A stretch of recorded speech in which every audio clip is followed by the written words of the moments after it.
Hi, I'm Dan, and this is Len. We're from First West Adventures. We're going to teach you how to build a supply-less shelter. These things are good if you don't have tents or anything else to sleep in. You don't need ropes or any other supplies. You can just use what you find in the woods.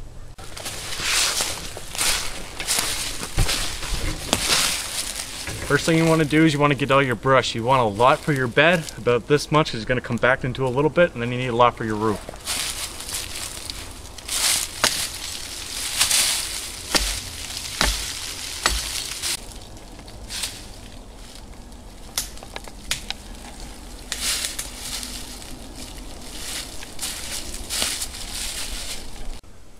We got a lot of branches for our pile. The reason we need so many is that if you lay on it or really push them together, it'll get compressed and it'll be like nothing at all. It's flat. So now that we found our bedding and our roof, we need to find the ridgepole and the ribs. You want to find your ridgepole next. It's going to be a big, long main mast for your shelter.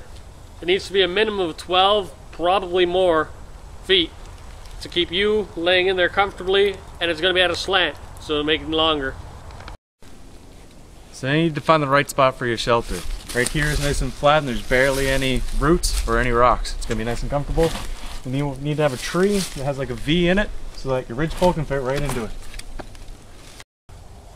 You want to start putting your floor down first, in case you don't finish in time for nighttime. The floor is actually more important than the roof, because the floor keeps you off the ground, which takes up most of your heat. The roof, all it really does is keep you safe from rain. So if you know it's going to be a dry night, you probably don't even need it.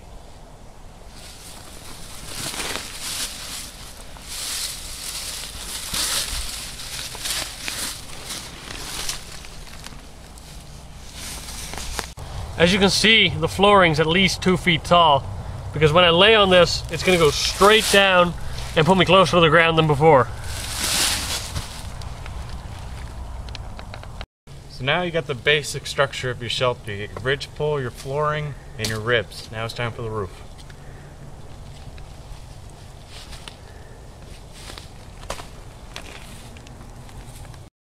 Now that it's time to put the roof on, you really got to be careful with this part. You want to put the stems, the tops of them, pointing inwards to make it like shingling, so that the water will just roll right down and you'll have no problem with a minor rainstorm.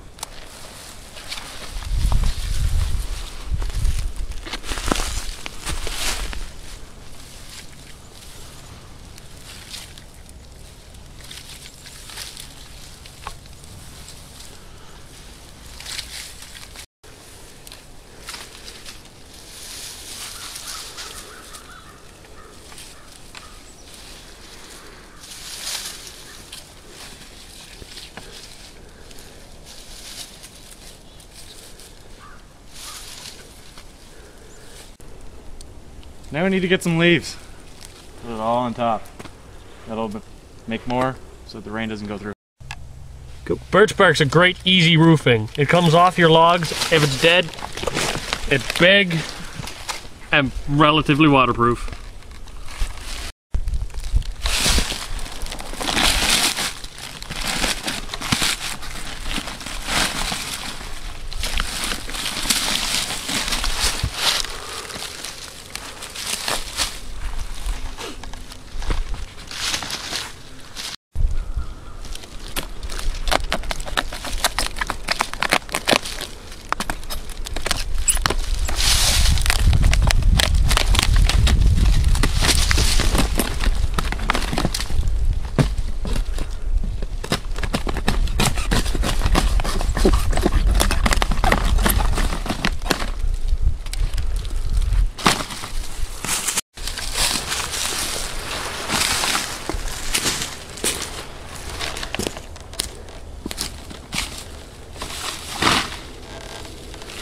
Shingles.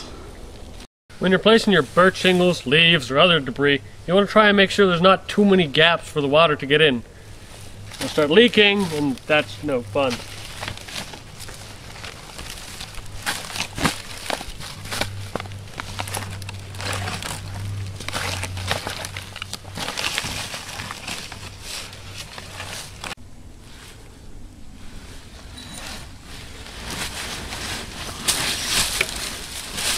So as you can see, it's really cozy in here. Just to recap, what we did first was we laid the bed, then we found the ridgepole, put the ribs on, then we laid brush.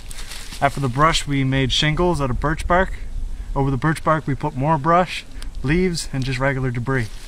Subscribe to see more videos like this. Our second channel is in the description below. Subscribe to that. And look for Jamie's music in the description below as well.